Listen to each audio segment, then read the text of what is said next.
it also becomes like, why would I brew beer at home when I have all this nice shit at work? Like I have, auto-tempered water and like fermentation vessels that are nice and like sexy yeast and like I could keg sexy. It sounds like the name of a band. I love it. Sexy Brit, the yeast. I love saying sexy yeast. When people like tell me their yeast viability numbers, I'm like, Oh, yeah. the fact that beer is like alive, like distilled products are like dead. I don't know. That's not a good. No, yeah, I totally get it. Humanity, the more you look into it, it's about connection. It's about us being around other humans.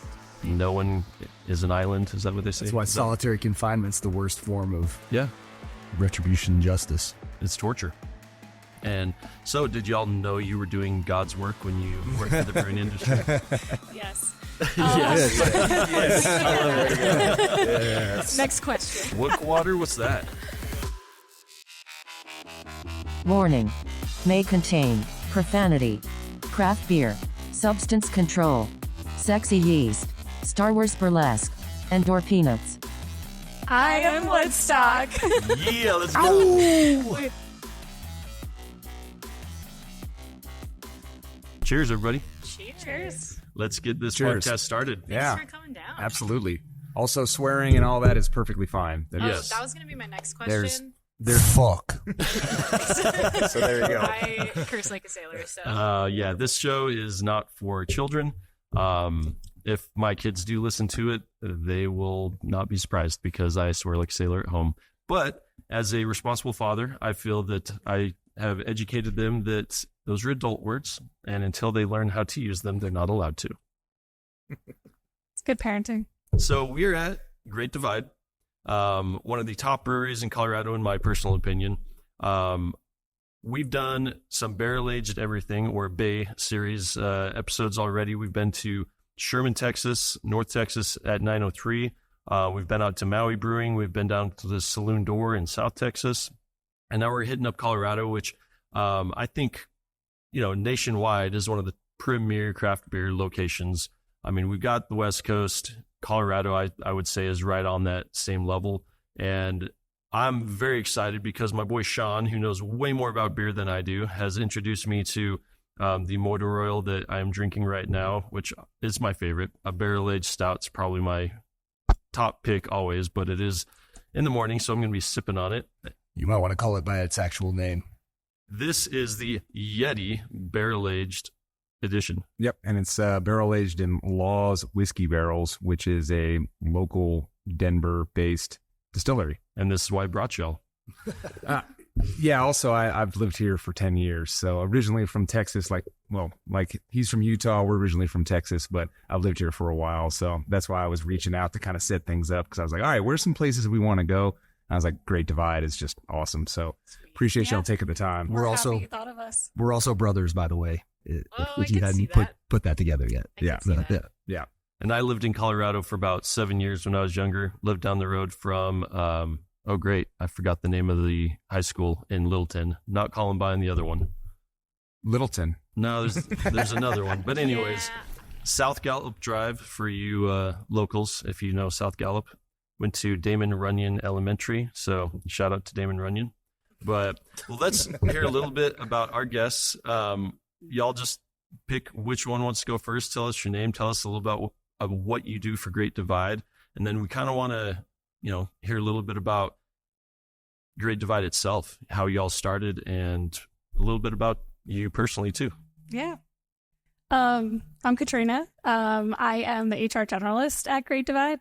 So I'm all things people and culture and team leading. I worked for Great Divide for 5 years. I started off as a part-time bartender, and I've just, worked my way up through the company, and I love being here. And it's really cliche. My favorite part is the people that I work with every day, as well as one of them. We're best buds inside and outside of work too. So just makes it a little bit better every time I come in. So I started off in the craft beer industry when I graduated from college in 2013.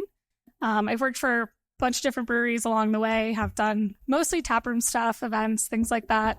And then, found myself working myself into this role just because I like people. I'm a people person. So was it the beer that brought you on, or just you liked working in that type of industry? I think it was definitely the beer that brought me onto it. I think I took a trip out here my senior year of college or junior year of college to go to a music festival in Aspen, and just Sabelle's probably gonna laugh at me for that. It was a jam band, I'm sure. We don't even have to. I was gonna ask. Probably too. Humphreys McGee. It was definitely a jam band. And yes, and I thought all the craft beer was super cool. I was just 21. I could just start drinking. So I fell in love with the craft beer scene.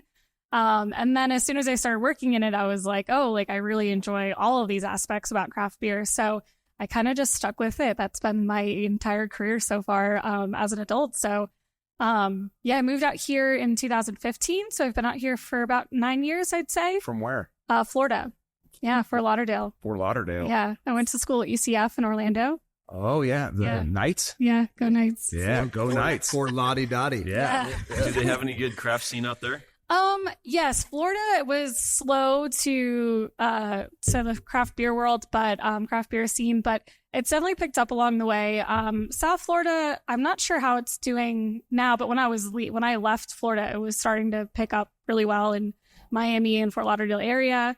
I know Tampa and the West Coast, St. Pete, have a huge craft beer scene. Yeah, Tampa craft beer scene is sick these days. My sister lives in Tampa, and every time I get out there, I'm like endlessly impressed with the beer that they're making and what's going on there. I'm actually also from Florida. Yeah. So, yeah. No shit. What part? Tampa? I grew up in Naples. Naples. Yeah, Okay. so south of Tampa. But y'all met each other here? Yeah. There's a lot of Floridians in Colorado, which is like kind of a cringe thing at this point, but someone asks where you're from and you're like, Florida. It's not California. It's so. not Texas. Yeah, that's also true. That's also true. But I love Florida. I defend Florida. I love visiting Florida. But I I'm like not moving back. And I like meeting people in Colorado who are from Florida because we just start hitting it off, getting along, and I'm like, why do I like you? And then I'm like, oh, because you're also from fucking Florida. Yep. And you're out. Not only are you from Florida, but you're also out here, right? So Yeah. you're immediately Double like, threaded. Yeah. Totally. Yeah. All right, I think well, that was kind of my backstory, but that was a good segue into a little bit about you. Yeah. do you agree y'all are besties? Totally. Yeah. Okay, awesome. Would you agree? Can you confirm? I can confirm. I also think listening to your story, I don't know, it's like we've been friends for so long that I don't like get to hear your like about me profile tidbit. Yeah. Because obviously I know all those things about you, but hearing that and noticing the differences in our story and yet how good of friends we became still and like the commonalities that we do share is like kind of special. I fucking hate jam bands. So I don't know why I moved to Colorado. I was gonna say, You're I in the don't know wrong what place. the fuck I'm doing here. Well, I'll tell you what I'm doing here. So I also grew up in Florida.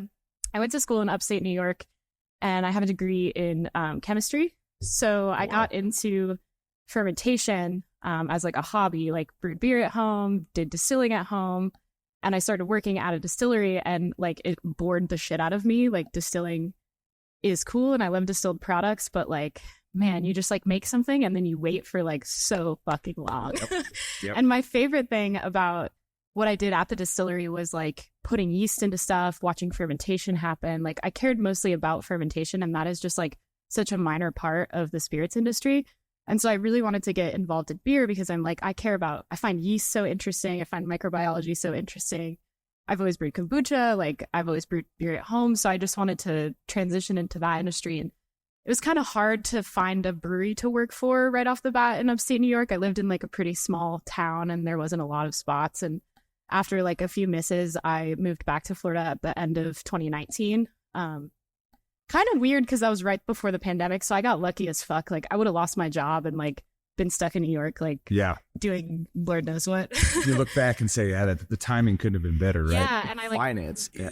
yeah, and I wanted to go to grad school, so I was going to take the GRE, live with my sister, like just fuck around for a while, and then COVID happened, and my sister worked at the hospital. So I was like living in a 2-bedroom apartment with my sister and her boyfriend and my cat and my sister's dog Oh gosh. during the pandemic in Gainesville, Florida. And I worked for my sister's boyfriend. He owned a craft beer bar in Gainesville called Gainesville House of Beer, which is no longer around. Didn't make it through the pandemic, unfortunately. But yeah, he just let me come in and kind of like start running his bar because he was like in over his head, really busy trying to like get a whole food program off the ground. So I started working at this craft beer bar and then became super all about like the Florida craft beer scene. And again, really fucking lucky, like got a job at a brewery like the day that the COVID pandemic shut down everything, all the bars, including the one I worked at. I got a job working as a brewer. So I was just like, how did I get that lucky again? So then throughout the whole pandemic, I had a job the entire time because I was working as a brewer at this brewery called Swaphead. I started in packaging, and then their model is like they pay you shitty, but like you learn everything.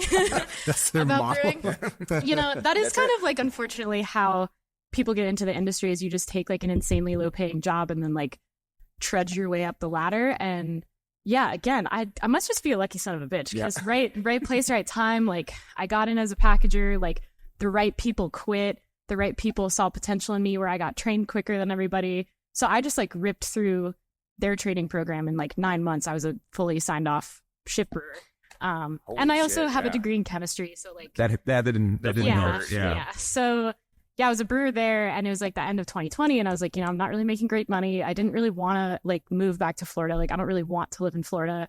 I was maybe going to go back to New York, but I didn't really have like a trajectory there. Like COVID laws in New York were super tight, where it was just like hard to imagine myself like, I don't know, you couldn't even like go to state parks in New York for most of 2020. So like that was tough. Which is Florida. insane. And Florida was like, hey, grab a fifth, ride an alligator. We don't care. Yeah, seriously. Well, there was like maybe 5 minutes where they tried to close the beach in Florida, and like the people rioted. Yeah, They were like, absolutely. "Good to know." Texas was very much the same. Like they were like, as long as you have a mask on your body somewhere, we're happy with it. Like so, the gym, everybody have it around their neck. I mean, I think lockdown lasted like 6 hours. For us. Yeah, and like as much as I think that public safety protocols are important, and like am a proponent of masking and vaccination, like not allowing people to go outside, like closing state parks and like closing beaches to like prevent gathering, like that's why everybody is so mentally fucked up from the And pandemic. if you're going there, right, you're assuming you know the potential consequences, and if you're choosing to make that decision and risk it anyway, Totally. It's not like I'm at the grocery store like there where you have to go. Yeah, exactly. Right. I'm like just trying to be outside. So that long story long, I was like, I need to get out of Florida. I want to keep working in craft beer. So I just like started applying for jobs in any major city that was like a craft beer city. So like Denver, Portland, Oregon, Asheville, like 10 resumes to each city. Great Divide called me first and offered me a job first. And I think it was like $17 an hour to be a ship brewer. And I was like, fuck yeah, that's so much money. Like, I can't wait to go. And like, just like packed up all my shit in the car at the beginning of 2021 and moved out here as a ship brewer. And again, right place, right time, got enough training up. The person who was running the lab ahead of me quit. I got into the lab, kind of showed them what I could do, like reinvented a lot of our quality protocols and like changed a lot of stuff that I felt important about beer quality and recipe design and stuff. And now I am the quality manager still currently. So that's my come up story. That is awesome. And that was actually one of the questions I had for, you know, people that are interested in trying to get into the industry. And I would guess that a lot of it is an opportunity comes, you get in where you can. Totally. And then a lot of it is the chemistry that you have with the people and kind of being bought in. Is that a fair guesstimate? Definitely. Yeah, absolutely. And I do believe like paying your dues is important in this industry too. Like it's so much easier to be in a position of leadership. I think Katrina would say this too. If you've like been the person on the ground, like it's so much easier to help guide the brewers and like give them context for why we do the things that we do. When I myself was a brewer, like showing up to work hungover, like that way, you know, when they try to pull some bullshit, you're like, I know that's not true. Yeah, like I tell them that all the time. Like, you guys can't lie to me because like I wrote the book on all the corners that you cut. Yeah. Like, so yeah, but I love working here, and I've stayed here for as long as I have because I've like Katrina said, I love the people, and the culture is very much like we're independently owned. Like our owner's in and around every day. There's a lot of like creative freedom and like agency that everybody that works here is given. And so like people do feel like bought in because it does feel like our project. Like it feels like our brewery. That's why we were like, oh, we could go on a podcast and talk about Great Divide. That's right. It's kind of like our brewery. You're not representing InBev or anything like that. No. Nice. And there's not a lot of like corporate entrapments there's no corporate entrapments whatsoever, you know? So no, we're a pretty small team for as big of a brand we are. We have 42 employees right now. And that's between like our downtown locations. We're producing all of our beer, packaging all of our beer, shipping all of our beer out of this location too. 42? 42. Total. That's impressive for the footprint that Great Divide has. Yeah. So we have some brew pubs around the like Denver area. We've got one in Castle Rock, the airport. We're opening up at one in Lone Tree. But those we partnered with a restaurant group called Vibe Concepts. So They help manage all that stuff. We don't have a background in restaurant. Our job is beer, right? That's all we're doing. So that's our focus. So the Vibe Concepts helps run that. So they're technically Vibe Concept employees. So Great Divide itself is just those 42 people getting beer made and selling it. So I think when Jace was in visiting one time, I took him to down off of Blake Street. There was a Great Divide location. Is that still there? Maybe it wasn't off of Blake. It was downtown. The one that's on Arapahoe Street? That's our flagship building. Okay. And that's where all of our production is. So we don't produce anything in this building. This all is distribution. Distribution and warehouse. We built this building, 2014? I want to 2015? Yeah, right around that time. And this was supposed to kind of be like, oh, we're growing to like Sierra Nevada size and we're going to really expand. And we had a huge canning line here and all that stuff. And then right at the time that I moved here and started working here, it was like my first week working here. Our CFO sat me down and was like, you're going to get some news because we just are making this public, but like we're closing that other facility. And I don't want you to like panic, like anything's happening to Great Divide. It's just like we didn't grow into that space in the way that we had hoped, or we like kind of did like a soul searching moment. And we were like, you know what? That's not really us. Yeah. Like, we are like down home, like corner of Arapahoe and 22nd, like working at the size that like feels most resonant to like our brand identity and the things that we're trying to do. Like we are a big brewery, like we make, 20,000 barrels a year, but we are still like a neighborhood brewery and we are still independently owned and like, yeah, a feature of the community that's not like, I don't think it was ever like actually in our destiny to become this like mega. Well, and the fact that you said the CFO sat you down and talked to you about that just shows the culture that, that it was important enough. It wasn't something that would just came down. He didn't want it to hear from anybody else, Right. And I had just moved out here and put all my eggs in his basket. Yeah, so he would probably wanted to be like, don't panic. You have a job. Yeah. But yeah, so we moved packaging back to our flagship facility. I think that was in early 2022. So now everything happens under that roof on Arapahoe Street. It's only a mile away from here. But we still have our logistics cooler and all of our like raw materials storage over here. So our warehouse team works over here. So I've noticed over the last few years that Brighton Boulevard is just blowing up. I mean, it already was a few years ago, but even more so now. Have you noticed any change as far as the traffic that comes here? And I mean, I think that for the most part, I've only come here recently, and there's always a fair amount of foot traffic. But have y'all noticed any change with that, with all the residential development that's going in? You could probably speak more to like the taproom business. Yeah. I mean, I think that we're definitely seeing more like locals and more regulars that come into this location. It's definitely more of like, right, like Denver locals central here. There's a couple other bars like down the corner closer to the river down there. And yeah, we'll see groups of people that live in all the apartment complexes, and there's so many more that are opening up too. So the hope is that it just keeps growing in this area for us. Our other location on Arapahoe Street is like top for any people visiting. So it's like, if you Google it, it's one of the first breweries that pops up. So anyone that's from out of town, usually like all the hotels are closer to that area, like on 16th Street.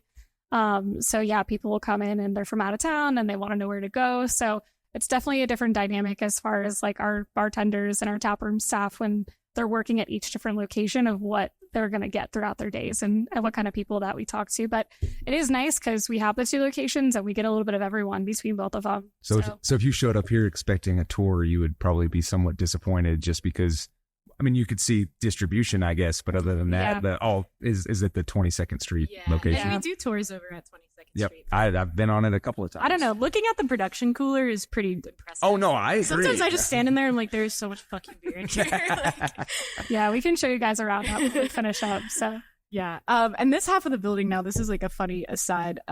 So like we built this whole building and then we sold it and we're like leasing back the half of it that we still occupy. But the developer that purchased the building is now renting the other half, like, which is physically where like our tanks and our canning line used to be, to like an events company. And so they had this Star Wars Burlesque show. I knew this is where you were I had some friends that went to that. Okay, I went to that. Justin went to that. So Justin was there. I bought tickets for Katrina and my partner, who's a really big Star Wars fan, and our friend Scott, who's a really big Star Wars fan, for Christmas as like a gag gift, thinking it would be like corny as fuck and like hard to watch. It was so good. That's what he said. He said there was a few characters that were almost disturbing how they were put together. I want to say it was I think it was Okay. Palpatine. I don't want to give anything away. The but Emperor was that- disturbing, that was- but it was yeah. funny as fuck. that's that's what he said. The And he's Emperor a- was already disturbed. Oh well, imagine him with just huge ass balls swinging Yeah. around. Oh my God. Are they all white and wrinkled like the rest Yeah. of them? Like, and like prosthetics, like it was like the production quality I heard was The excellent. production Yes, it quality was. was excellent. Wait, was that? And it was And in it that was- space. Okay, so that was another hilarious part of it is like, you know, we had a few drinks. I probably ate a weed edible, and I'm just like sitting there watching the show, and I'm like, this is like where the fucking depalletizer used to be. Like, I used to work here every day. It was just like such a weird layer of watching the. Well, the you Star Wars didn't Burlesque know show. that it was at this location when you bought the Oh, tickets. that's we what- that's found even out funny. like Oh, 2 no weeks way. before. Yeah. Like, oh, I'm going to Then they, like- work to watch Palpatine's balls. Yeah, they dropped the address, and I'm like, Brighton Boulevard, and now they have a different address from like the address of our business and our tap room. So I was just like, wait, that, and I'm like looking on the map. I'm like, this is at Great Divide. So Did you stop in and have a few beers here before Oh, you of walk course. next? Yeah, I Yeah, figured yeah, so. Of course, So gotta go where you're gonna drink for free. So as far as your distribution for our people that are listening in Texas and other points not in Colorado, can they find your fine products in Texas? definitely, I already knew the answer to this, but I want Texas to hear you is guys a big state for us, and also is growing. It's a big state for everyone. It's a big I'm California, not yeah. originally from Texas. yeah, and we do get like, I feel like I don't have like the data to back this up, but a lot of the times that there's people from out of town in the tap room, they are like from Texas, and they're excited to tell you that they're from Texas, and they're excited to tell you I'm from Texas and very excited to tell you about it. they're excited to be like, we came here from Texas to have your beer, and you're like, that's so nice, thank you so much. So if you're from Texas, we love Texas. So yeah, we've done a couple of these trips before, and we find that when we tell people, so when we were in the Dallas-Fort Worth area, we went to a place called Lakewood Brewing, which if you ever get the chance to get down there, highly recommend. Amazing, yeah. And one of the principal's owners came out and he saw our group and we were having a good time, and he was like, you know, what brings you guys in? This was post-pandemic. We still had masks and stuff. We're like, well, we're on a trip and we came here specifically to try your beer. All of us get together, and he was like, what? Are you kidding me? And he walked us back and kind of, you know, like the fact that we were there and we were excited to experience that and see how they do things. Like he was really like, and most places are generally like really happy to, you know, they're happy for us to be so happy to be there. So it was a good time. Yeah, that's a sweet thing about the craft beer industry is like, we're all just stoked on drinking beer and checking out what other people are doing and talking to other people that are excited about what kind of beer we make.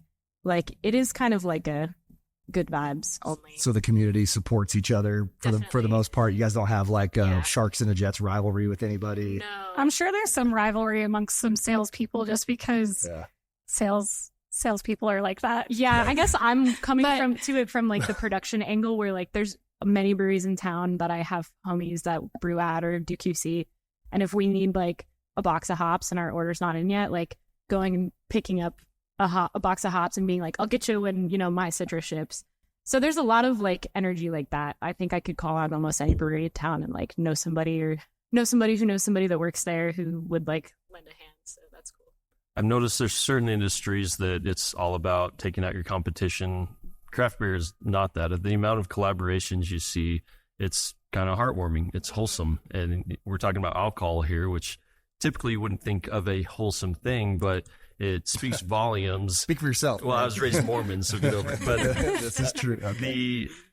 it really does speak volumes to the people that are in the industry and how they treat each other. It is very different than a lot of industries that I've worked in, and you can say the same for some other industries. But I think it's rare, and I think it's just says a lot to the people that seek it out, and your ability to have an open mind and not be cutthroat makes it such a more enjoyable place to be. Absolutely.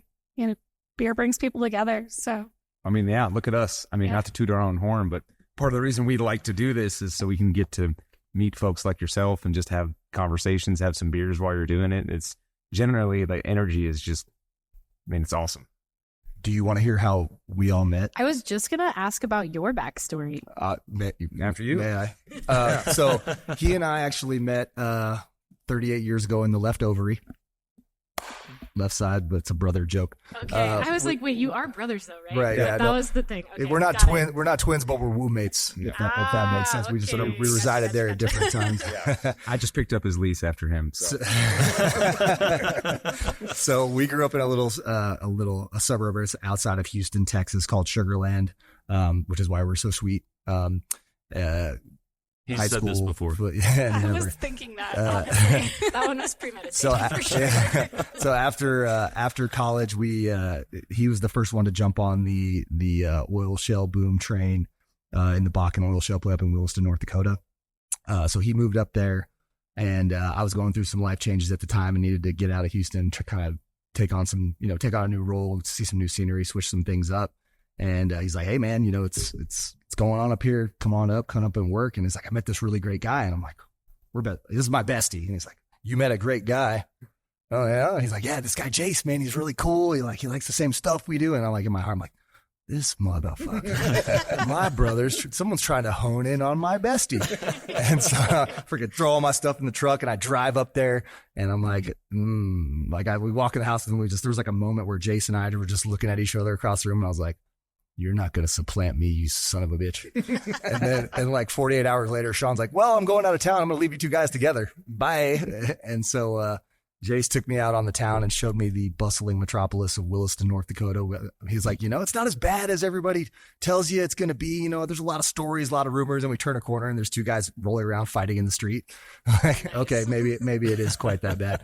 But we went out on the town and had a great time and bonded. And we're brothers by birth, but he's the brother that we chose and have brought in. The no new friends rule went out the window when he came around. So you got to hang on to the good ones, I guess. And Busted through that wall. so that was 10 plus years ago.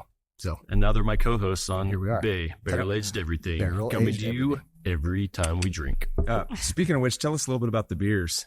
I know we got a lot, but you mentioned, your favorite type beers, any kind of specific that Great Divide specializes in? Because I know there's a smattering of Yeah, stuff. coming from a chemistry background, you probably have a different, I guess, perspective on what makes a good beer. LSD. That doesn't hurt. That's like a combination of like my perspective on what makes the best beer is a combination of like, yes, training and like being a beer judge and being a cicerone and all of those things, like technical stuff, but also like culture. Like I'm looking for culturally beer that is really interesting and really like rich in terms of the fabric of like the history of how it was made and like, the innovation that went behind it. So I think that Great Divide does this really well of just like making beer in context where we're like, ooh, here's like something we get excited about. And then we introduce it to the team and then we massage it a bit more with like what the brewers are interested in. Like that's kind of like Love and Lemons, our most recent release, is a lemonade ale. But I don't know, maybe Luke could tell me actually what the marketing is supposed to be on that. It's a sour ale that we like want to taste like a lemonade beer, essentially. But we use this really unique kind of yeast called Philly Sour, which is made by Lallemand and like a yeast supplier in Philadelphia. And they basically figured out like this wild yeast strain that like sours while it ferments, which is something that like not a lot of yeast do. Like Brettanomyces does that, but in a way that's like super like funky and barnyard and like riddled with a lot of flavor that some people aren't into if you don't drink like wild beer. So yeah, that was like, we wanted to make this like refreshing summer seasonal. The sales team was like, we want it to be fruity, we want it to be lemon. The brewers and myself were like, let's like use this really sick strain of yeast. Like then it turned into this fun project where we got to like work with Lallemand to figure out how to brew production batches of it and like grow the yeast up enough so that it would ferment that much beer. So like, yeah, well, talk on that a little bit because I've always wondered when you're coming with these crazy ideas, you don't want to make a giant production and then have it be awful, undrinkable. Do you do just small little kind of homebrew 5 gallons just to test things out and then scale it up? Yeah, we have a pilot system. So it's a 10-barrel system, which for some breweries, a 10-barrel system is like their whole brew house. Yeah. But our production system is 50 barrels. So we usually brew like, 6 or 7 barrel size batches. For those of us who don't know what a barrel is, how many gallons? 31. So 31 gallons times 50. Okay. Yeah. So we have, pilot system. We for a long time had like a dedicated innovation person, and now innovation is something that kind of like happens in the team. We come up with the ideas as a team and then they're executed by the team. Like any of the brewers that feel like they want to take on an innovation project, or sometimes me, if I'm like, you know what, we haven't made a fucking Saison in a while. The Blueberry Kolsch that was in the tap room yeah. is one of these beers as an example. Yeah. So with these like things that we're trying to develop, like the new brands, Tangerine Raya is also a new brand to us this year. Those definitely receive like quite a bit of brewing on the pilot system, trial and error before we feel comfortable scaling it up to the production size batches. And we do have the capacity. The smallest batch we can brew on the production system is 35 barrels. So we can brew a slightly smaller than 50 version if we're like still not sure about it. But I think that we're so dialed in with, like, there's so many people here that are so talented with recipe writing. Like our brewing manager, Tim, is like a wizard of like just knowing exactly how much salt needs to go and stuff, which is something that I occasionally struggle with. So he's really good at just like scaling recipes to the systems that we have. So I think that we rely a lot on like his own genius when it comes to that. So I really appreciate the kind of I don't want to say mad scientist aspect of it, but the fact that you guys are like willing to take some risks and try some crazy stuff, and like you have enough knowledge and enough expertise that it's going to come together in like a cohesive way that's going to be something that's good. I'll give this guy to my right a little bit of a shout out. When I was first kind of entering the craft beer stage of my life, we were still living in North Dakota, and the winters there are long. And this fella right here decided that he was going to take it upon himself to make his own. It was a stout or a porter or something that you made. But anyway, so picture January, North Dakota, 25 degrees. This guy standing shirtless in the driveway over a steaming kettle, just stirring it up, man. Yeah. So yeah, it was. It actually turned out pretty well. Some pretty good And for a Gatorade jug. Yeah, that's a true. Gatorade jug full of beer. Yeah. I also spent, it's the ROI, versus distilling. You have to wait so long, and even beer can be a bit much. And I would say more often than not, they weren't the best. But by damn, I was going to drink them. I mean, unless they were like just terrible, I was going to drink them. And I had a couple that were pretty good. yeah, I honestly enjoy trying people's homebrew. I have this running joke with my partner because there's a person in his life who loves to homebrew and is always like, you got to get Isabel over to the house to try my beer. And then like, once every 6 months, I like can't keep saying no to invitations to come to this guy's barbecue. And then he makes me drink like Put on the white glove. 5 fucking AC IPAs that are not good. But he's so Hopefully he's excited not about listening it. to the podcast. He can Get a listen little to the straw, podcast. I'd do say the that's his dip. space. Did you give him tips at least? I Hook do, him up? and he gets so excited, and he's so excited about what he's doing, and he applies the knowledge that I offer him. That's huge. Yeah. And he likes to like get my feedback and then like change stuff and then tell me about what he changed. So I'm like, that's cool. I myself was a home brewer before being a professional brewer, so like I can't knock home brewing. That would just be like hating my It's the beauty of it. America. Yeah. yeah. I imagine you don't dabble in the homebrew anymore. 5 gallons versus the 50. Yeah. It's kind of different. I right? like consider it every once in a while, and I still have all my shit. But I live in an apartment in downtown Denver, so it's like I would be making my living space kind of uninhabitable if I had to brew beer in my kitchen. And yeah, you kind of, I brew so much fucking beer at work every day that if I want to do something that's like fully a creative project, like a beer that just I want to drink, I'll just make it on the pilot system. And then it also becomes like, why would I brew beer at home when I have all this nice shit at work? Like I have, auto-tempered water and like fermentation vessels that are nice and like sexy yeast and like I could keg Sexy It sounds like the name of a band. I love it. Sexy Brit, the yeast. I love saying sexy yeast. When people like tell me their yeast viability numbers, I'm like, hot as fuck. Yeah. That's how you can tell a brewer from just a beer lover is they're talking the names of not only the yeast but the hops, and they're like, yeah, we got this hops from this great place. Cascade. Way over my head. But when you first started in it, did you have like true? I guess I wanted to ask you this: did chemistry bring you to brewing, or did wanting to distill decide you're going to do chemistry? It's a little more complicated than just one of those answers. So I studied, when I was in college, I studied chemistry from the lens of like plant science. So I was originally studying plant science, and then I wanted to be like essentially like an ethnobotanist or like an ethnopharmacologist, like understanding how like naturally occurring organic compounds and like what they do in nature and how you can utilize them. The effects of psilocybin on the brain. Yeah, I was super interested in fucking drugs. So that's why I got into this. No, but I'm an herbalist as well, so I was interested in medicinal plants. And then I read this really fucking great book by an herbalist named Stephen Buhner that's called Sacred and Healing Herbal Beers. So I kind of got into beer like through herbalism. I was already into beer because I'm just a beer drinker. in life and in my ancestry. So then I was like, ooh, herbalism and beer. And then I got into like the history of beer, of like, you know, originally being brewed primarily by women who like were using it to administer medicine, like witches of their community effectively. There's a reason that the like most ancient record of brewing is with the goddess Ninkasi. She was disseminating medicine, probably in the form of entheogens, but like, you know, via beer. So I got super excited about that. And then that's when I kind of started homebrewing. And then I started working in distilling just because that was like the job opportunity that came up for me. And I was like really into alchemy. So like distilling was a cool concept. But then ultimately, yeah, because of my background in like microbiology and fermentation, I was like, this is a little bit more exciting. Like the fact that beer is like alive, like distilled products are like dead. I don't know. That's not a good. No, yeah, I totally get it. What, Yeah, pray very tell, well is an put. entheogen? It's like any psychoactive substance that I think is categorically naturally derived. Oh, it has to be naturally derived, huh? Is okay. that the? I don't know. I don't hear a lot of Wouldn't words I've MDMA never be heard an before. entheogen, That was or no? one. Maybe I don't. I guess I'm not totally versed on the specific vernacular. Of Guessing here, what but is I an think it's the experience that you have Google. it's being like more of altering. like a positive mood boosting kind of like you think with an MDMA or. Yeah. But I'd have to look that up. Rachel, where are you? I have a podcast producer that she does like live fact checking. Didn't want to fly her And- out, you cheapskate. She had work to do. She had other stuff.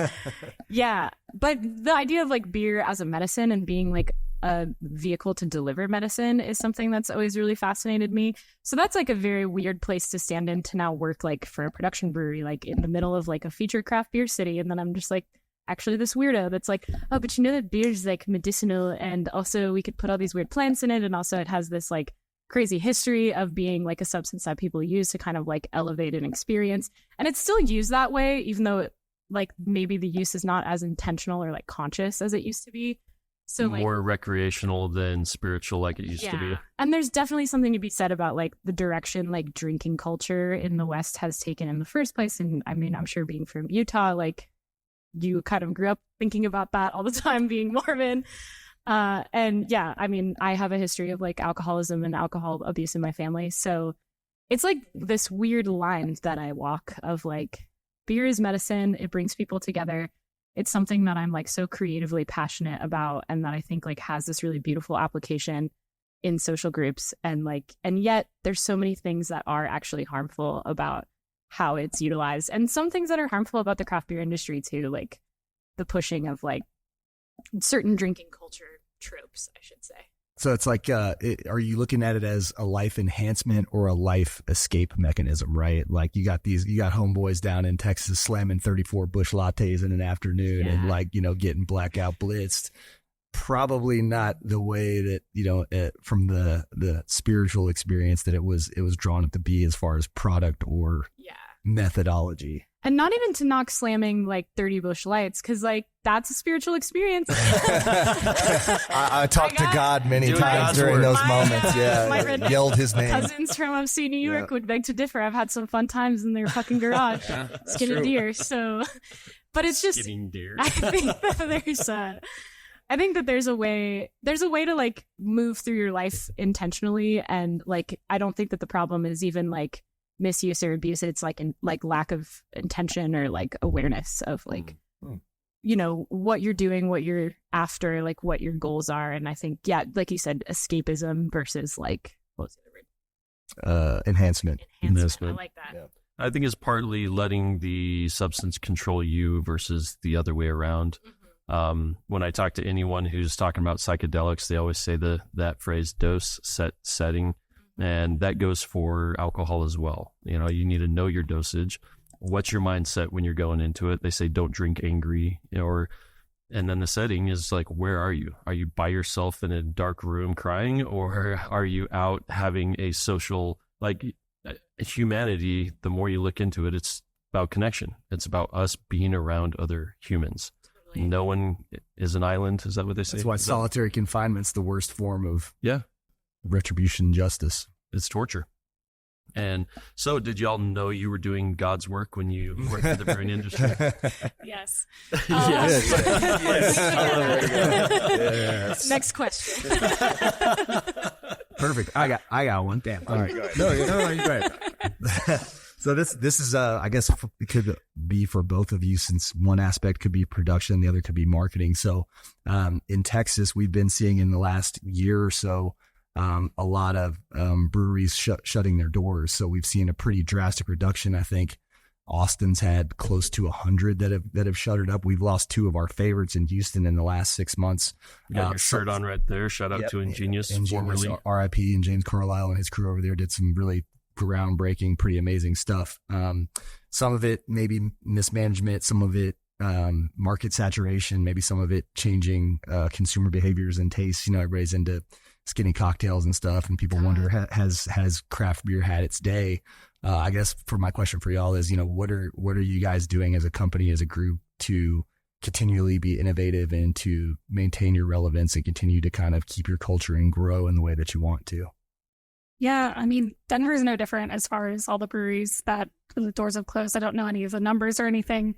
I try and not look at it too often because I'm like, no, all my friends like this industry. But I mean, Isabel's kind of spoken on some of our like innovation and things like that. And right now for Great Divide, we're not necessarily looking to like keep expanding and growing. Like, we've been a brewery for 30 years at the same location downtown Denver, the one on Arapahoe Street. So for us right now, we know the craft beer industry has plateaued in some ways and closing their doors. So we just want to stay relevant and in the Colorado area, in our distribution, continuously put out all of our creative beers that we can come out with each year, keep our core brand strong. The Colette is one of everyone's favorites. So, but I don't know if you want to talk a little bit more about like, as far as the insides of things. I mean, we do different seasonal beers and things like that. And yeah, just, I think trying to pushing the envelope and trying new things. Yeah. I think. Yeah. Definitely seltzers like changed the game for us. Yes. They're Seltzers very, for the boys. very affordable to produce, and they offer like a gluten-free option, which is increasingly important for consumers. And it falls into like the lighter category. I've never had one. A seltzer? Yeah, I've had a bunch of those. I was like, what? Not yet today. I From haven't. Topo Chico and no seltzer? Topo Chico pineapple Man. seltzer. Yeah, it goes hard. So walk me through brewing a seltzer. Is it just like a malt? Is it a wine that you mix with carbonated water? What is it differently, but the way we do it here is with cane sugar. Yeah. Literally just Sugarland. boil water. Shout out to Real Sugar. Water, sugar, and then you use this type of yeast called turbo yeast. Turbo. Yeah. Which I think is similar to like wine or sake yeast. It's like very highly attenuative. It can eat everything. What does attenuative mean?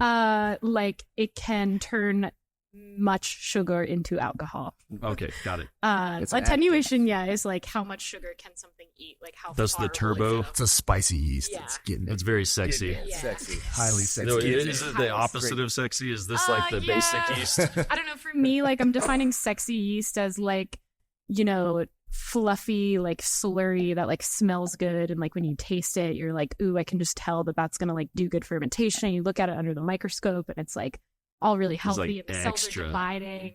But turbo yeast is like dry, and it's in a bag, and you just like pour it. And you're like, flavor, motherfucker. Sean Connery yeast. But it rips. That's why we use it. So you basically like really, really like highly attenuate some sugar water, and you make like a 15% seltzer base. And then you can dilute it down with distilled water to the amount of ABV that you would so choose. How do you do the flavoring? Yeah, so we use like natural extract flavorings.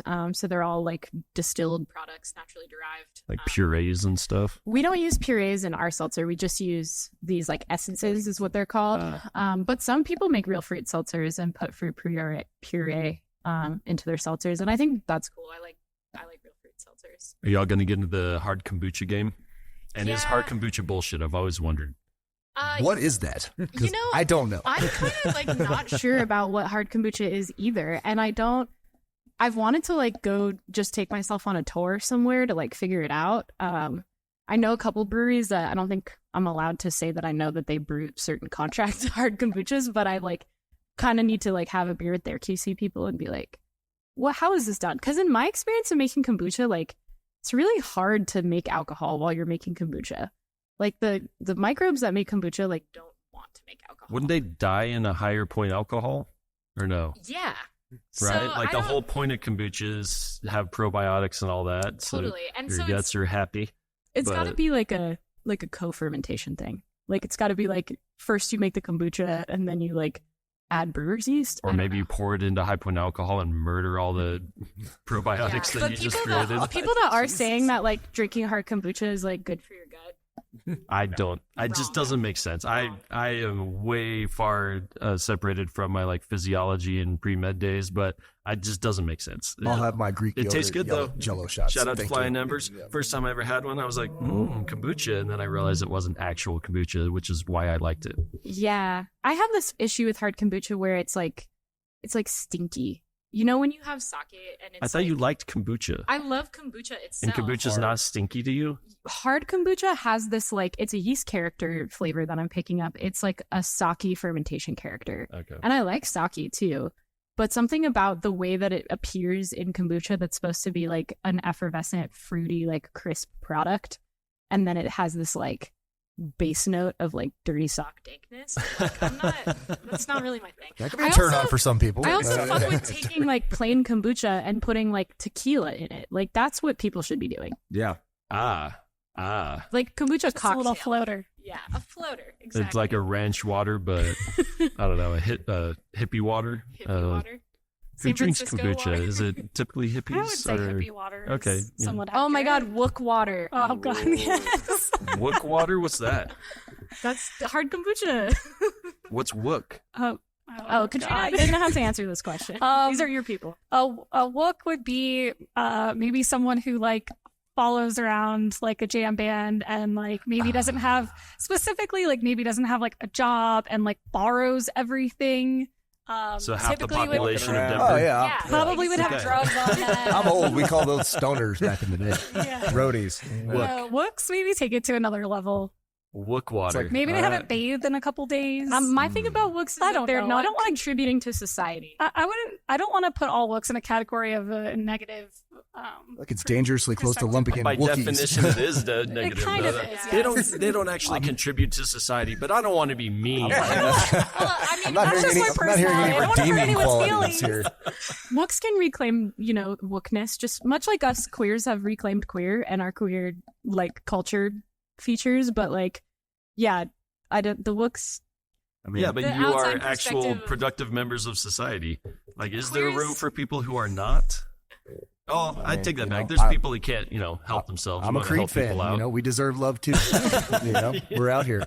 I would take Creed, the original Wooks. Creed over Wooks. Google Wooks when you guys have a chance and just we like go will down a be after rabbit this. hole. Yeah. It'll make more sense. The Wook doesn't have anything to do with the Yeti beer, though, right? They're not No. connected at all. No. Okay. Oh, you're right. That's Wookiee. Yeah. Wookiee. They don't have anything to do with Star Wars either. Whoa, and we would never shoot Chewbacca down like that. No. I'm a big Star Wars fan. Other than maybe they take your Star Wars DVD and not give it back. I just see a business Yes, they opportunity. Okay, all right. I think We I'm need starting to to all pick put up our on that. heads together. We're going to make official Wook water. I'll get the trademark going. Hell yeah. Sell it Instead as of a Dead Yeti, and we'll Co. have a Wookiee, Oh, but we're say missing not Dead and Co. at the associated. Sphere right now. That's This what I'm would have been a saying. pretty George long Lucas is going to have our conversation. ass for this. Sorry, George. I also was walking in the restroom and I saw on one of the shirts, it's called the Beach Milk Project. What? Yes. Oh, I am curious to know what that is. that's a fun topic. Yeah. Yeah, the Beach Milk Project was a like small batch series that we did last year or the year before. It might have even, I think it was 2 years ago. Yeah.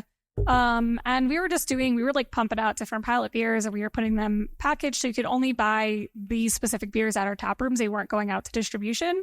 So unique beers, like in our pilot system, small batches. But the Beach Milk Project, we had different brands, so different beers throughout the whole series of the Beach Milk Project.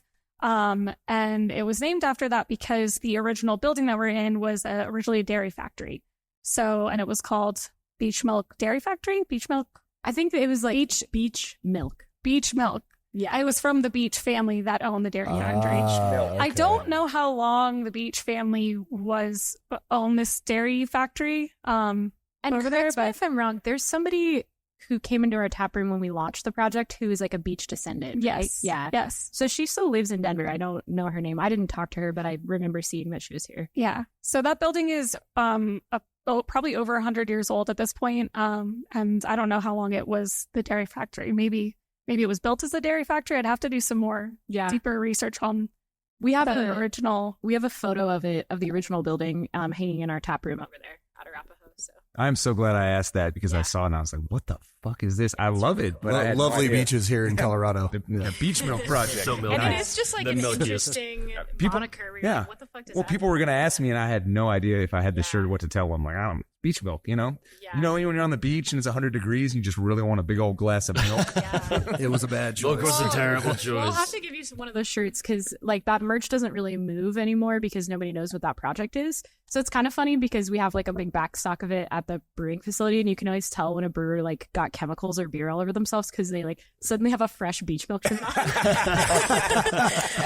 That's like the lower shorts at the Shame, nurse's the mark of office. shame. Oh. Like one of our brewers a couple of days ago had like a crisp brand new white beach milk shirt on, and I was like, "What did you spill?" And he's like, "Oh, I got fucking seltzer all over me." And I was like, Milk. So one question I like to ask every brewery. I took speech therapy as a kid. At my R's, I'd say ghouls instead of girls. This guy too. Yeah. Hey, same. Can you pass the salt and pepper? Can you pass the salt and pepper? Pepper. So, every brewery that I speak with, and we kind of talked about the collaboration, the culture that you have around breweries. What other breweries do you personally love other than Great Divide? What are breweries that you feel are very cutting edge, some that make just some high quality stuff, things you respect? yeah, like just in Denver, Anywhere. Anywhere in the world. man. I mean, I am a big goose drinker, so like I was gonna fucking say this. Cantillon, baby, woo, Tilquin. Cantillon? Yeah, all these like Belgian goose producers. I'm really into So goose. you say goose, is that the G-O with the umlaut S-E? That's the Gueze. Yeah, I think that one's G-U-E? Gosa. Yeah, Gosa. And then goose is G-U-E. ZE. How have I never heard of that in my life? You never heard Goose? Goose? I've never heard No. of that. Wow. You just stumped the bake room. Let's, Learn us something. Bake room minus Joe. Shout out to Joe. Miss your brother. I want to shout out my fave breweries, but then let's return to Goose as a topic because I'm also interested to hear about Katrina's fave breweries. In Denver, Cohesion, making amazing fucking Czech lagers. Sean, make a mental note here. Yeah, you guys have to go to Cohesion. Put it on the if you're in spreadsheet. town. A lot of my friends are working the tap room there. Their owner, Eric, is a really cool guy who's taken our staff on tours, and he's just like a wealth of knowledge and information. And he's like similar to myself in that he became really obsessed with like one style.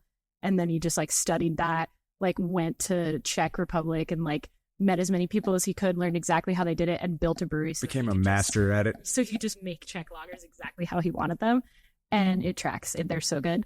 I also am a huge fan in Denver of Ratio. I feel like they're always cranking out cool shit, and they That was one of my favorites. I was gonna say Ratio. Sean's nodding his head over there. Yeah, they got a tap room down the street from the house. The second location down in Overland? Inglewood. Yeah. Nice. It's awesome. That's right by where I play roller derby. So I know. You do roller I walk up derby? and down that road. All right. I live like 2 blocks down the street oh my from gosh, there. No way. Yeah, I can tell when derby's going on I'm because there there's 4 nowhere to times a park. week. It is slammed there. I'll show you when we go by. Cool. Yeah, I know it quite well. Yeah, I'm a big fan of Ratio. Like, if I'm drinking a beer at a brewery in Denver, it's at Cohesion or it's at Ratio. I drink quite a bit of beer at True as well, because that's just very close to my house, and they do a good clean beer over there at True, and they're moving production over to Asheville, which is cool. I'm excited to see what they check out there. Yeah, what I want to hear about your Denver breweries. I mean, Ratio, the King of Carrot Saison is always one of my favorites. It's one of their seasonals. Isabel and I are both big fans of all the Belgian styles, so that's definitely one of them. Some people at Great Divide are going to hate me for saying this, but I really do love Odell's beers. Controversial. Yeah, we actually do have an enemy. No, I'm just kidding. No, definitely no enemies. We're coming for you, Odell. I just, yeah. What's your favorite Odell beer? I love sours too, and I love their Sippin' Pretty, and they have like a whole line of different Sippin' Tropical, Sippin', I don't know all of them, but they've got cute little animals and flowers on it. I It's just really like cute. knew you were gonna say Sippin' Pretty. Don't get I too do. comfortable, Odell. I love Sippin' Pretty. Okay, but Sippin' Pretty is very close to our strawberry rhubarb sour, which is also a very good beer. So like we do Pretty. Yeah, It's better. It is better. Tension. I was I like it. I can't say that it's not. I think it's just a little different. It's not the same. Yeah, But yeah, I do. I like Odell. Shout out to some of the breweries I've worked for in the past that I still really love that I don't ever get to drink really often. I used to work for Epic Brewery, which is based out of Utah. Yeah. I love their Brainless Peaches. Their Brainless series is all Brainless is Belgian. great. And they've got peaches, cherries. They do some barrel aged versions of it. We got a lot of support their that at Good Sir. Big Bad Baptist. Oh, yeah. We got a couple of those at the house to try. So yeah, Utah, and I think they have it. Did that close? It the tap room? closed. It Yeah, did. I worked at the one down here, Yeah. for It was 3 nice, years. too. It was really nice. Yeah. They closed last year or the year before. So yeah, just talking on that topic of places closing. So, but they're still brewing in Utah. So I don't know how their production has changed, but they're still around, just in a smaller scale. And yeah, I used to work for a brewery called Funky Buddha in Fort Lauderdale. It's in Oakland Park. They kind of went through like weird transitions, like getting bought out of like Constellation Brands and like rebuying it back this year. So they've been like fluxing in this like big category and small category. But when I worked there, it was still pretty small and they were like just like starting to grow. A lot of brewers probably won't love all their types of beers that they make because they're just like super wild with them. Like, what are they famous for? Like their no crust, like peanut butter and jelly beer. Definitely, I would consider them like a hype. Yeah, maple bacon coffee porters, like the big one. So it's got all the just like crazy adjuncts in it, like pie beers that do Pie Day and all the beers that are It's for like an pies. ingenious style. But I love it. I think it's super fun. Like, I don't think that some of these beers are beers I want to drink all day, every day, but like, I love the novelty of it. And it's just like the marketing's great. Like, the backstory of like the brothers that own it are great. So, yeah, shout out to Funky Buddha. Ingenious had a bourbon barrel aged bananas Foster. Sean, you can back me up on this. It was, I mean, it wasn't highly sessionable, but just the way that they developed the flavors and stuff, they had a king cake imperial stout, which is a Louisiana tradition. We are from Florida.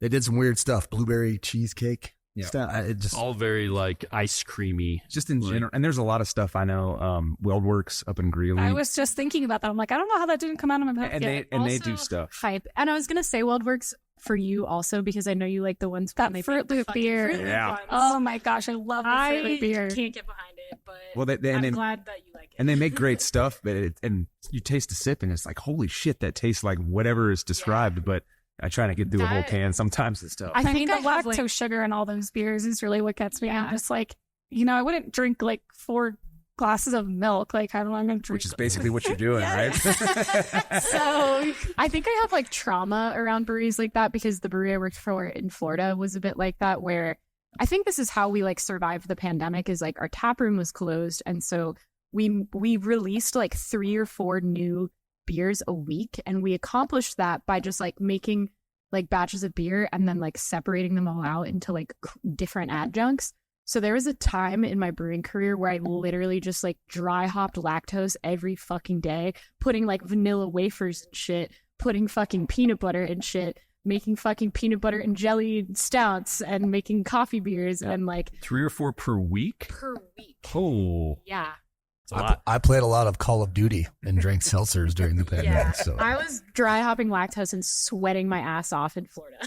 is that where the Yeti series from Great Divide obviously has a lot of different offshoots? Was that partially like somewhat tied to around that same time, or Yeah, this was just like a time in craft beer where people got really pumped about adjunct beers and specifically adjuncted stouts because they're like desserts, like they're They like are. fun little, I like, had my lager with dinner and now I'm ready to like crack open a fucking 10% sugar bomb. Yeah. And I actually deeply fuck with our Yeti variants. I think that they were developed in such a way where like we're appeasing that consumer who wants those beers, but we're making like every almost every Yeti variant that we've made, I like firmly stand behind. I've had a couple. I think we were here a couple of years ago, and even talking to the bartender at the time, he's like, "Yeah, you can try this one, but there's a lot of variants. So what's your favorite variant?" Mexican chocolate is like top of my list. That one's also like a classic, like one we've been doing even like prior to the whole like emergence of hyped adjuncted lagers. It's just like chalaca, which is like bitter chocolate, like paste. And then like spices, like chilies and like cinnamon and nutmeg and stuff. And so that just is like, it's not super sweet. It's the only like Yeti variant that like still stands true to like Yeti. Like it doesn't have any added sugar like some of the other ones do. So Mexican chocolate is my favorite because it's probably the closest to beer also. I really fucked with chocolate strawberry. Yeah, like we came out with that one last year around like Valentine's Day. It was like kind of like that marketing ploy. But I just felt like strawberry in a stout was like a really interesting, delicious flavor. Yeah, because I've done chocolate cherry before, but chocolate strawberry. Yeah, is chocolate different. strawberry was a little sweeter. We're bringing back chocolate cherry for our variety packs this year. We're also bringing back horchata this year. That was a good one. And I will say from like a brewing standpoint, that's the only Yeti that we brew with a hazy yeast. And I'm always in the fight with the brewing manager about this because hazy yeast like struggles to attenuate a beer like that's that I'm no big. smarter man. Like those higher like OG like higher gravity beers, like you want to pitch a strain of yeast that can actually like eat all the sugar and like ferment how you want it to be fermented. And the hazy yeast does kind of struggle with that, but it provides such a like soft mouthfeel and like delicate flavor to a stout. So these are things that I'm like, we should be advertising that we make horchata Yeti with London 3 yeast because that's so cool. And marketing people are like, no one knows what the fuck that means, and they don't care. Just say that it has a soft mouthfeel, but that's You're just confusing them. At that I point. know. But it's I'll be honest exciting. with you. We don't know what soft mouthfeel means. Yes, I do. But like you want it to be like that because horchata's it's like Yeah, that. So yeah, I exactly. think that's a I'm cool joking. little feature of it. And yeah, if the brewing manager listens to this podcast, he's gonna be mad because I'm constantly like, this is such a pain in the ass that we use just this one yeast for just this one beer, Tim. It like fucks up my entire planned schedule around repitching yeast and growing yeast in different tanks to move around and stuff like that. We were just talking about this at one of our meetings yesterday. But then I was like, ultimately, it's a creative decision that I think works for that style. Can you do a different variant with that same yeast? Yeah. We are making, I think I'm allowed to say this. We are making White Russian Yeti this year. Oh, Yeah. what's up? Darling. Yeah, Dude. left hand's in that, and there's room for improvement. I was just gonna ask if you guys fuck with anything nitro at all. Yeah, we do a Nitro Yeti. I gotta try it. It's really good. Oh, this was for Yeti awareness. I can't remember if this was this past year. Yeti awareness. Yeti Awareness Week. I love it. We got the last Yeti in week the of background February. there. Yeah. But we do like crazy Yeti variants. That's like when we did Bananas Foster Yeti and all that stuff. For this week in February, which is like February is already stout month, and then we do Yeti Awareness Week where we just like tap a different Yeti variant every day. That's like a one-off batch. And we made a mocha Yeti that we put on nitro. on my list here. Like we only had like 3 kegs of it, and I think like 2.5 of them like the employees drank. Like that's the good it barely stuff. made it to the public because all of us were like, "This is so good." The honey hole. Oh my god, it tasted like it was like a iced coffee. Oh, it's so good. Yeah. We could bring I'm that jealous. one That sounds delicious. Yeah, sounds good. Mocha is one of my favorite Yeti variants too. So I like what's yours? peanut butter Yeti Yeah, that's a classic. and chai Yeti. Ooh, chai was a good one. I yeah. forgot Chai, about that. yeah. Yeah, I think that was like when I first started in 2018, Yeah, like 2019. chai. We brought chai back last Yeah. year too. But I want to hear what's your least favorite Yeti variant. I don't know. I have my answer. I don't have my answer. I feel like I like all of the Yetis, like for the most part, because they are like maybe, I don't know, chocolate cherry, maybe not that much versus the other ones, but I don't dislike chocolate cherry. Like it's just like if I had a lineup, it may be the last one on the list. But Take it easy. We're here to promote this place. What's going on? There's just so it says a lot about a person, like what their palate prefers in a variant Yeti. So I'm interested. I'm always interested to hear it. And some people shock me, like they come to sensory panel and they're like Mexican chocolate Yeti. Oh, I can't believe I have to drink. no, this. I love Mexican Like, chocolate. this fucking beer that we have. So I'm trying to, I can't think of my any least bad favorite ones one recently. is salted caramel. See, I like that one too. I just didn't like the salt. I don't like the I don't salt. want my stout to be salty. I enjoyed it. Okay. And I'm pretty sure they're the winter variety pack of Yetis. Was there one that's like big Yeti? Big Yeah, Yeti. we do that one every year too. Yeah. So that's just Yeti but bigger. Yeah. Oh, Maybe I know. that's Well, That- marketing genius. I think it's like 12.5, 12 and a half. Oh, I was gonna yeah. say 13.5. So it's just Yeah, like it an was- imperial. Yeah, an imperial. Is it aged in barrels No. or just imperial? Just Okay. imperial, yeah, and it's a little hot. I think that if you hold on to cans of that for like 6 months, that's like prime drinking. Kind of mellows it out too. Yeah. It can be a little harsh right when you pack it. Especially if you're not paying attention, you grab one and I was like, oh my God. And I looked at it and it was a buddy of mine. He doesn't really drink stouts anyways. And I was like, well, this is going to be wasted and you're going to be wasted. So when you guys are training in elevation to us lowlanders, y'all could come down and beast mode us at sea level. Do you guys find that when you ever go back to visit Florida and all of a sudden you're like, man, I can drink like a fish. Your friends are falling over. And I you also guys are find like, it when all what's my the family deal? from Florida comes and visits me, and I'm like, why are you so blacked out? We had like 3 drinks. Drink water, for God's sakes. The climate's trying to kill us up here. Shout out to my sister who loves to get off the plane and just pound 3 seltzers at Great Divide and be like, let's go. I'm like, literally, please drink water. Please. We have our little saying in the group, if it's 8, it's not great. If it's 9, it's just fine. If it's 10, pour it again. If it's 11, That's the first time I've ever heard that. I would agree. I've been saying that for years. Really? What do you mean? No. You were not listening. Well, it is now. I mean, it's good, but man, well, it's been insanely fun talking to y'all. I cannot thank y'all enough for letting us come to your amazing facility, having some of your amazing beer, telling us some of y'all's backstory. Is there any other final items you think that we absolutely need the public to hear before we wrap this up? Oh, I don't know. We did invite Brian Dunn. He's our owner to come today. He was busy this morning. I think he's going to be over at the brewery this afternoon. So he said to say hi to you guys. And, he wishes he could be here too. But Hi, Brian. with other things. He's talking to a reporter sometime next week for like Denver News or something. And he was like, you guys got the fun job. And I was like, yeah, we did. Yeah. So We're the I asked reporters him of the future. Yesterday, if he trusted us to represent Great Divide, and he was like, of course. And I was like, cool, thanks. My message to the public that the public must know is stop drinking RTD cocktails because they suck. Just drink stop more drinking. Great Divide. What is that? Like the fucking Ready to drink. Cocktail is stupid. You look dumb. Vodka soda in a You're can. putting craft beer out of business. I will smack it out of your hand at the bar. And if you want that, just make it yourself. I mean, by God, not that. And I get that like folks are health conscious and like watching calories and watching carbs and all that shit, but like beer is not going to make or break. Like, look at me. I look great. Yeah.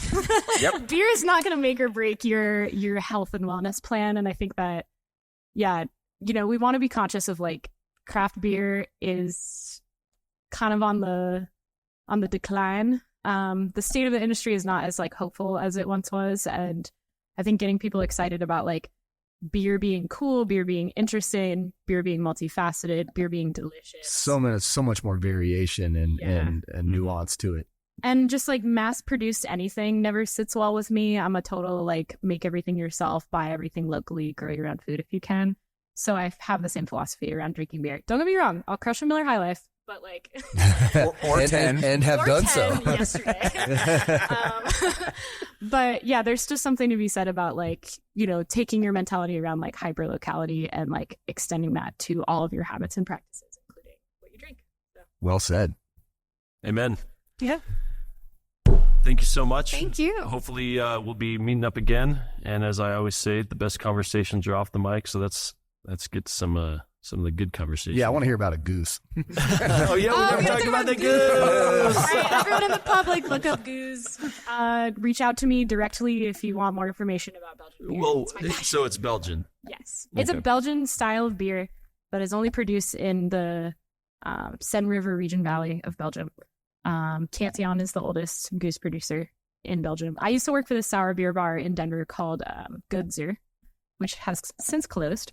But I became super passionate about Belgian beer through working there and working with people that knew a lot about it and like meeting Belgian people that would like come all the way to Colorado just to come to our brewery because we like were one of the only places that intentionally carried a lot of Belgians and like Belgian style beer. So yeah, I'm very passionate about like we've just been talking about how much I'm nerded about microbes and fermentation and like what, sexy yeast and all of those things. Like that is taken to the next level with Belgian beer. There's a lot of like spontaneous fermentation and like interesting practices and traditions and kind of like magic and wizardry that is just like capturing stuff. Hopworts. Yeah.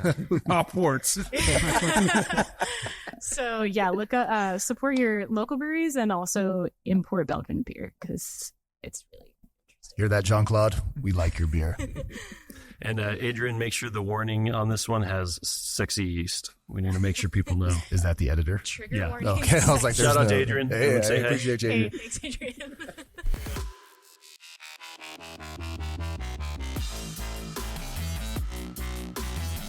I am Woodstock. Yeah, let's go. Wait,